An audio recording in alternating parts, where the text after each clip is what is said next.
বিকালের নাস্তায় একেবারে চটজলদি চিকেন রোল একবার দেখলে পরে যে কেউ বানিয়ে নিতে পারবে। হ্যালো এভরিওয়ান, আসসালামু আলাইকুম, welcome back to my channel. Chicken roll বানানোর জন্য একটা মিক্সিং বলে নিয়ে নিচ্ছি 1.5 কাপ ময়দা, দেবো স্বাদ মতো লবণ আর একটুখানি সাদা তেল।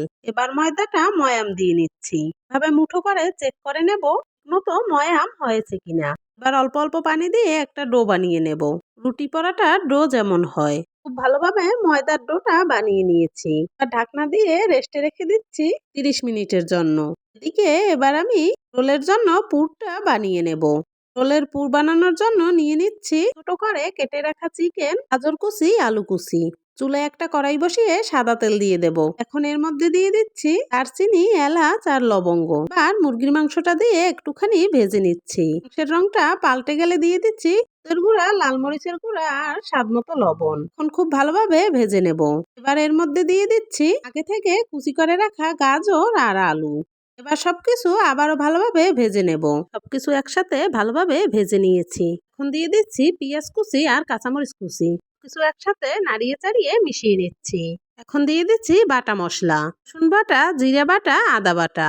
এবার মশলাটা খুব ভালোভাবে কষিয়ে নেব, যাতে মশলার কাঁচা গন্ধটা চলে যায়। দিয়ে দিচ্ছি ঝোলের পানি, ঢাকনা দিয়ে ঢেকে সবকিছু ভালোভাবে সেদ্ধ করে নেব। ঢাকনাটা খুলে আবারও ভালোভাবে নাড়িয়ে চাড়িয়ে দিচ্ছি। সবকিছু সেদ্ধ হয়ে গেছে, চুলা থেকে নামিয়ে একটা বাটিতে নিয়ে নিচ্ছি। ময়দাটা রেস্টে রাখার 30 মিনিট হয়ে গেছে। আবারও ভালোভাবে হাত দিয়ে মেখে নিচ্ছি। ময়দা থেকে লেচি কেটে নিয়ে একটা বোর্ডের উপর নিয়ে নিচ্ছি। এখন একটা রুটির মতো বানিয়ে নিতে হবে। রুটিটা আমি বানিয়ে নিয়েছি। এবার আগে থেকে বানিয়ে রাখা পুরটা রুটির উপর দিয়ে দিচ্ছি। একটা বেরাসে পানি লাগিয়ে রুটির চারদিকে লাগিয়ে দিতে হবে। রোল যেভাবে ভাঁজ করে সেইভাবে ভাঁজ করে নিচ্ছি। আর উপর থেকে একটু পানি লাগিয়ে নিচ্ছি, যাতে ভাজার সময় রোলটা খুলে না যায়। এইভাবে সবগুলো রোল বানিয়ে নিয়েছি। চুলায় একটা কড়াই বসিয়ে সাদা তেল গরম করে একে একে রোলগুলো দিয়ে দেব। রোলের এক সাইড ভাজা হয়ে গেলে উল্টে দিচ্ছি। রোলগুলো ভাজা হয়ে গেছে। একটা স্টেইনের করে তেল জড়িয়ে একটা পিরিজে তুলে নেব।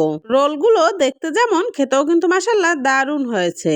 আপনারাও কিন্তু বাড়িতে ট্রাই করবেন। এখনো যারা আমার চ্যানেলটি সাবস্ক্রাইব করেননি, সাবস্ক্রাইব করে দেবেন। সবাই খুব ভালো থাকবেন। আল্লাহ হাফেজ।